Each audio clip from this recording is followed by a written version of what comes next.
The Taguchi loss function seeks to achieve a consistent part-to-part customer experience as well as a lower cost product. These losses are the costs incurred during the production process and the cost to the customer in terms of repair and lost business. The loss function quantifies the financial impact due to deviations of a quality characteristic from a target value. It is specifically the mean squared deviation of the quality characteristic from the target. The mean squared deviation from the target is the eta squared. As the characteristic moves further from the target, the loss function increases. K is the ratio of the cost of the defective product and the square of the tolerance. We also have an economic safety factor, which is the square root of the ratio of the loss attributed to exceeding the functional limit to the loss attributed to exceeding the tolerance specification.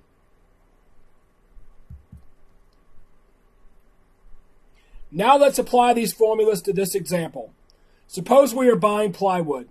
The thickness of the plywood drives the structural integrity of the cabinets we produce. Our target thickness is 1 inch. Our supplier produces a lot of plywood with a thickness of 0.875. We are considering accepting the product on deviation. We run a few pieces through the process and discover that the reduced thickness product will not process as effectively. The average quality loss cost we will incur due to the defective product will be $350. We find the loss function shown here. If the supplier makes adjustments and is able to produce the plywood at a thickness of 0.925, we can reduce the loss to $126. Thus, reducing the variation does reduce our cost impact. Continuing from the previous example, suppose we can perform a series of adjustments in the factory to facilitate use of the plywood at a cost of $30. Our functional limit is plus or minus 5% of the thickness. We can calculate the economic safety factor to be 3.42. This means our adjusted tolerance specification based on this safety factor will be plus or minus 1.46% of the thickness. So even though the functional limits were plus or minus 5% or plus or minus 0.05 inches, the adjustments made in the factory should deliver thicknesses within plus or minus 0.0146 inches of the nominal. Taguchi defined a number of quality imperatives associated with his loss function. First, the quality of the product design directly correlates with the robustness of the product. No matter how well we produce and manage quality in the process, our likelihood for defects is harder to reduce for designs that are poorly conceived. Strong designs have a high signal-to-noise ratio. This means a high signal and a low internal noise.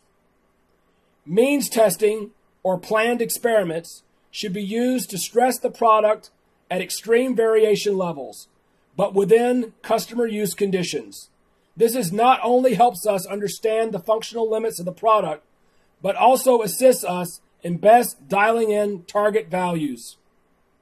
Set tolerances ahead of manufacturing so that losses can be identified at the early stage of production development. Always aim for the target.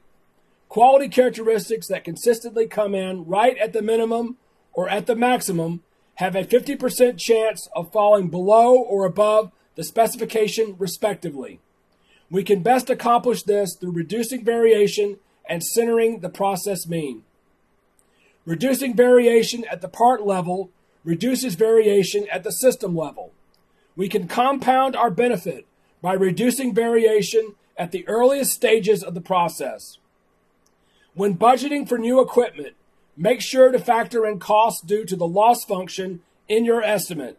This will further ground your return on the investment in the true state of the process and give a clearer financial picture.